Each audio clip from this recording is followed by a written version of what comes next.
어제 역대기를 그 역대기 저자의 그리고 그 저자는 하나님이시죠.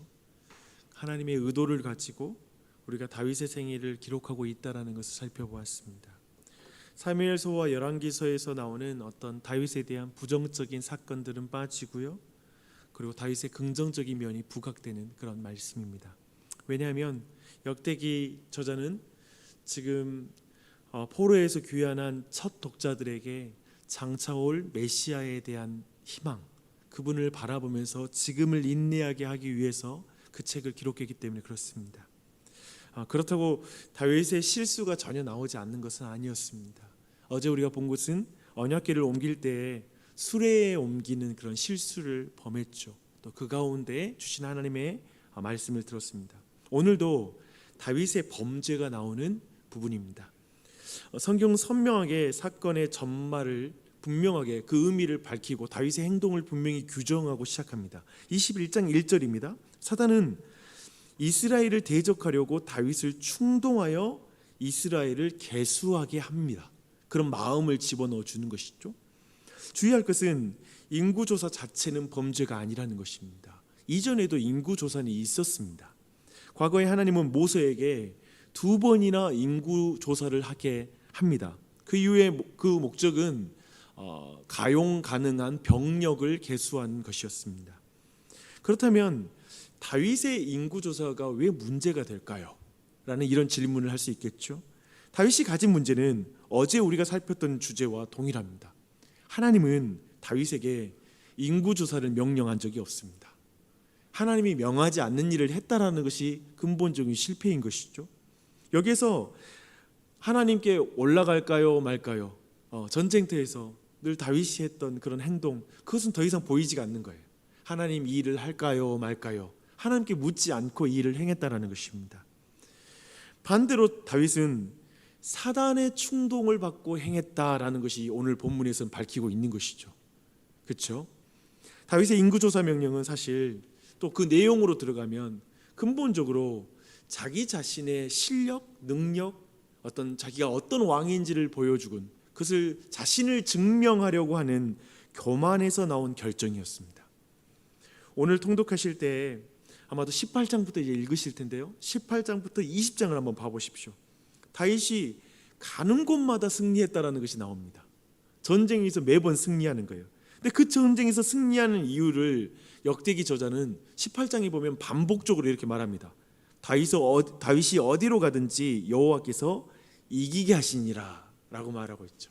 근데 전쟁은 사람의 숫자로 하는 게 아니라 그 자신이 골리앗을 이길 때에도 자신의 덩치로 이기지 않았잖아요. 무기로 이기지 않았잖아요. 오직 하나님의 이름으로 그 골리앗을 이겼잖아요. 그런 경험을 가지고 있는 사람이에요. 그리고 여호와의 도우심으로 전쟁에 이겼던 걸 경험한 사람이죠. 그래서 다윗 자신도 전쟁터에서 하나님을 의지하여 이겼기 때문에 지금 그 군사들을 숫자를 계수할 이유가 없는 거예요. 근데 그걸 계수하는 죄를 범한 것이죠. 왜 그런 죄를 범한 것일까요? 역대기 기자는 이 상황에서 그 군대 장관 요압의 행동을 다윗과 대조해서 말해주고 있습니다. 다윗의 옆에서 수없이 많은 전쟁을 수행했던 그런 군대 장관이었습니다. 하지만 사실 다윗을 굉장히 잘 알고 있는 사람이긴 하지만 이 요압이라는 인물은 그렇게 경건한 인물이 아닙니다. 도리어 굉장히 악한 면을 가지고 있는 그런 군대 장관이었습니다. 그럼에도 불구하고 다윗의 마음을 간파하고 그 요압이 다윗에게 직언을 합니다. 3절을 보면 다윗이 범죄하고 있다고, 여호와께 이런 범죄하는 일을 범하지 말라고, 이렇게 행하지 말라고 이렇게 직언을 합니다. 그러나 다윗은 요지부동입니다. 자기 고집대로 행해요. 왜 그런가요?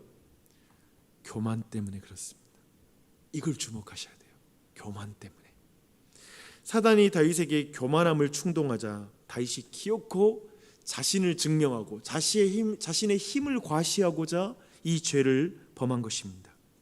생각해보면 첫사람 하와에게 저 열매를 먹으면 너는 하나님처럼 될 거야 라고 유혹했던 그 사탄은 끊임없이 사람을 교만으로 넘어뜨립니다. 이걸 놓치면 안 됩니다. 하나님이 전쟁에서 이기게 하시는데 내가 전쟁에서 이긴 것처럼 내 힘으로 이긴 것처럼 착각하게 만드는 것입니다. 우리네 삶에서도 반복됩니다.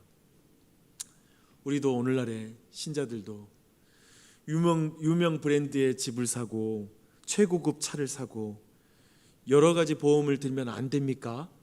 이런 질문을 제게 하시는 분들이 꼭 있습니다. 그러면 제가 아니요, 그렇지 않아요. 큰 집 사고 좋은 차 타고 보험 여러 가지 보험 들고 하는 거 그게 꼭 나쁘다고 말할 수 없어요. 그걸 죄라고 말할 수는 없어요 라고 그렇게 말합니다. 다만 중요한 것은 누구의 충동을 받아 그것을 행했는가에 따라서 범죄가 될 수도 있고, 그리고 그것은 하나님을 신뢰하고 행하는 일이 될 수도 있습니다. 누구의 충동을 받느냐. 하나님의 보호하심을 신뢰하지 않고 내가 너무 불안해서 보험을 이것도 듣고 저것도 든다면 그건 범죄가 될 것입니다. 또한 사람들의 인정, 다른 사람들이 넓은 집에 살기 때문에 참을 수 없어서 내 친구가 그런 집에 사는데 나는 이런 집에 살아? 그것이 불평이 되고 불만이 되어서 그 가운데 참을 수 없어서 그냥 큰 집 하나 짓는다면 그건 범죄가 될 것입니다. 하나님 앞에 감사하지 못하는 태도가 될 것입니다. 그렇지 않겠습니까? 그런 식인 것입니다. 어떤 행동 자체가 아니라 인구조사 그 자체가 틀렸다라고 말할 수 있는 것이 아니라 왜 인구조사를 했느냐의 것으로 지금 다윗의 범죄가 드러나고 있는 것입니다. 자기를 증명하기 위해 인구조사를 하는 건 하나님 보시기에 좋지 않습니다. 내 자신의 실력을 증명하려고 집 사고 큰 집 사고 좋은 차 사고 여러 가지 행하는 것, 나를 증명하려고, 나를 드러내려고 한다면 그건 하나님 앞에서 온전한 행동이 아닐 것입니다. 주 안에 사랑하는 여러분, 그래서 기도하십시오. 다윗도 교만함에 넘어지잖아요. 기도하십시오. 주여, 시험에 들게 하지 마시옵고 다만 악에서 구하시옵소서. 이 기도가 필요해요.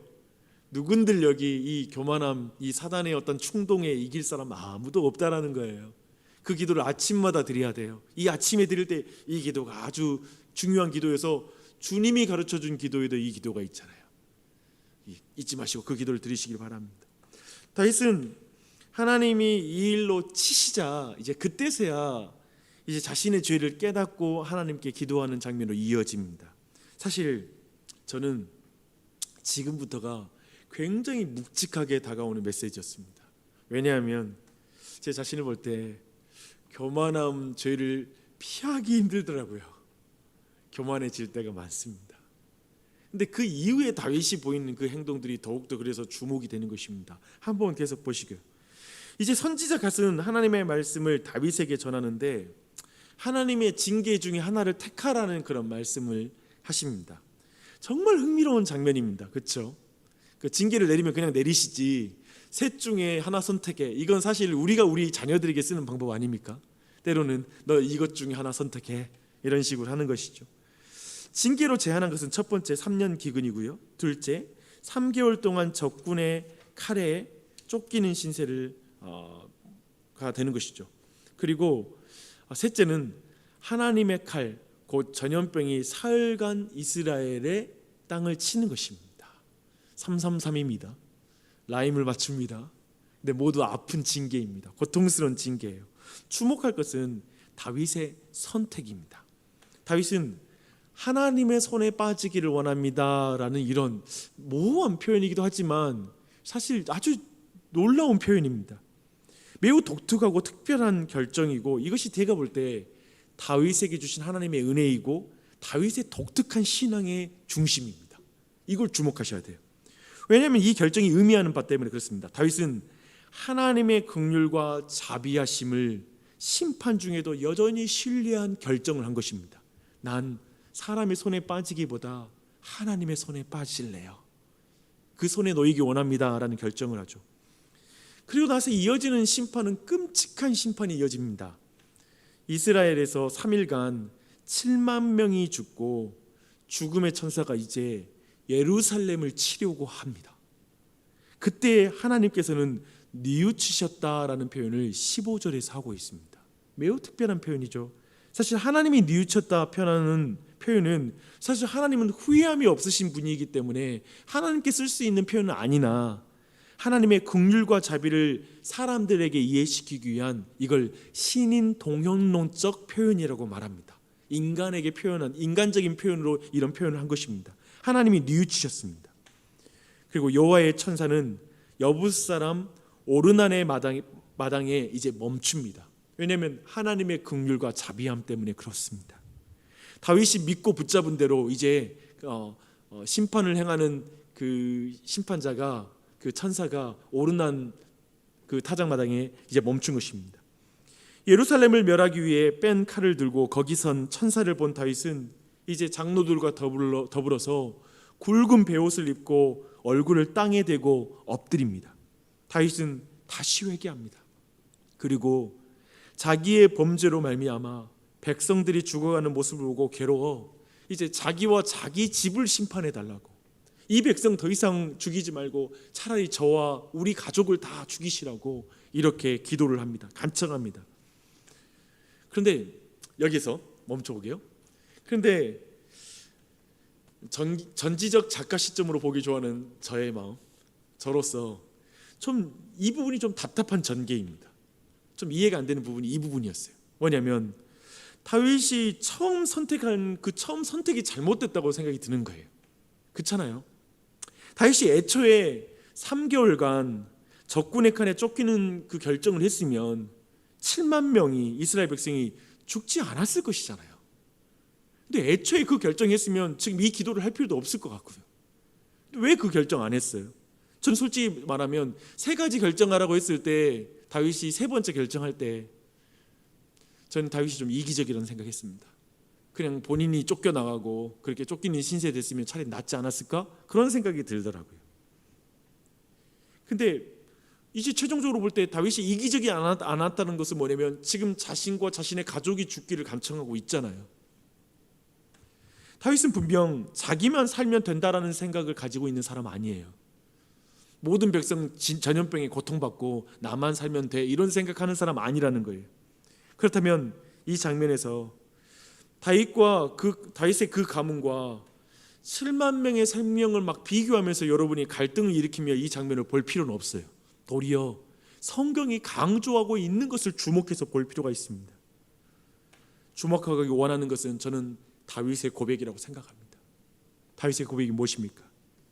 여호와께서는 긍휼이 심히 크시니 내가 그의 손에 빠지고 사람의 손에 빠지기를 원하지 않습니다 라고 했던 이 고백에 주목하실 필요가 있습니다.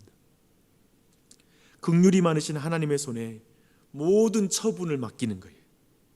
저는 이게 정말 아름다운 기도라는 거예요.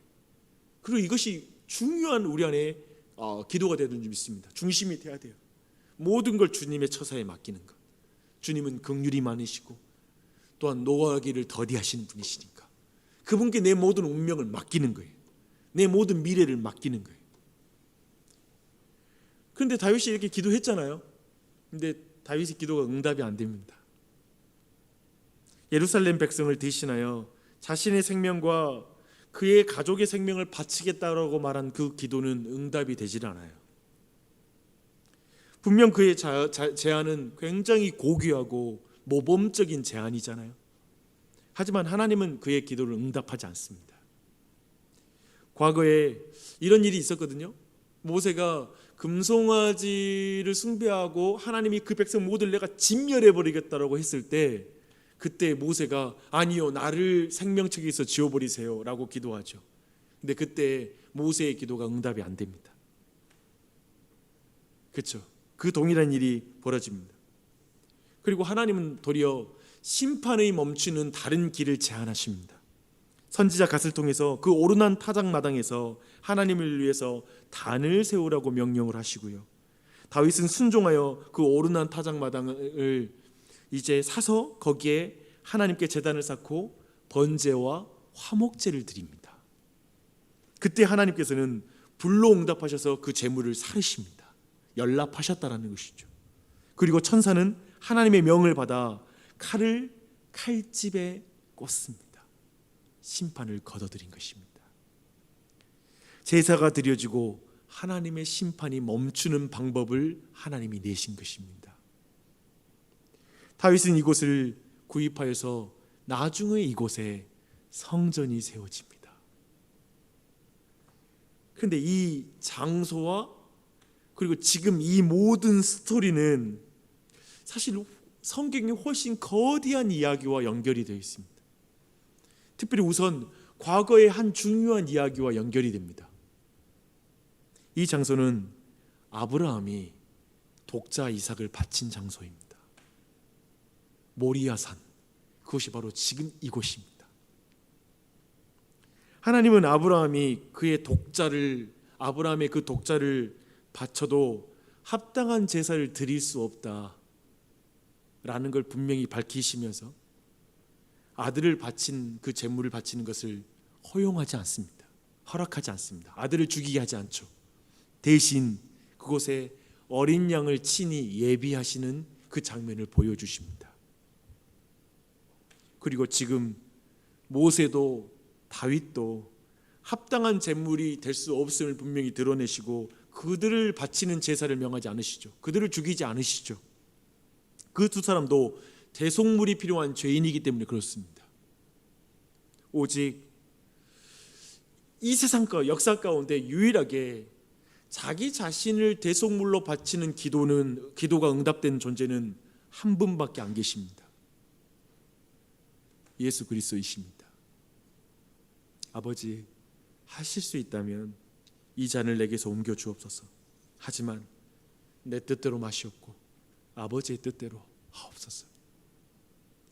이 예수님의 기도만 응답이 됩니다. 그분만이 대속물이 되시죠. 엄청난 이야기와 연결이 되죠. 주 안에 사랑하는 여러분, 정리할게요. 우리도 다윗처럼 교만함으로 넘어지기 쉬워요. 조금만 충동을 받으면 하나님 말씀하지 않아도 내가 합리화하면서 행하는 일들이 참 많습니다. 사단은 교만함으로 수많은 하나님의 종들을 끊임없이 넘어뜨려 왔습니다. 지금도 그래요. 오늘도 우리는 그 사단의 충동 가운데 처할 때가 있을 거예요. 그래서 여러분, 이 교만함에 대해서 끊임없이 싸우며 이 아침에도 기도해야 되는 줄 믿습니다. 그런데 더욱 놓치지 말 건 우리는 넘어질 때가 있거든요. 근데 징계를 받는 다윗이 여전히 하나님의 자비하심과 긍휼을 신뢰하고 의지했다는 사실을 꼭 기억하십시오. 오늘도 어떤 우리가 넘어지는 순간이 올지라도 하나님의 긍휼하심과 그분의 자비로우심을 놓치지 마십시오. 그분을 의지하십시오. 그분께 모든 걸 맡기십시오. 그것을 기도하는 거예요. 어떤 일이 있어도 하나님의 자비하심과 긍휼을 신뢰하십시오. 정말 많은 것을 생각하게 돼요. 다윗은 참으로 하나님의 은혜를 경험한 하나님의 자녀이고 하나님을 사랑하는 자녀를, 하나님은 그 사랑하는 자녀를 징계하십니다. 그렇지만 그를 죽이고 심판하지 않으십니다. 건지십니다. 또한 이 장소가 나중에 성전을 건축하는 장소가 되잖아요. 그리고 참된 성전이신 예수 그리스도가 참으로 자신이 제물이 되어 자신을 드린 그런 일이 이어지지 않습니까? 그래서 하나님께서 이 아침에 그런 의미에서 예수님의 이름을 가지고 기도한다는 건 특별한 의미가 있는 것 같아요. 그래서 이 아침에 오늘 말씀의 이 교훈을 기억하면서 더욱더 예수 그리스도를 신뢰하고 그 은혜를 기억하면서 기도하는 아침이 되시길 바랍니다. 기도하겠습니다.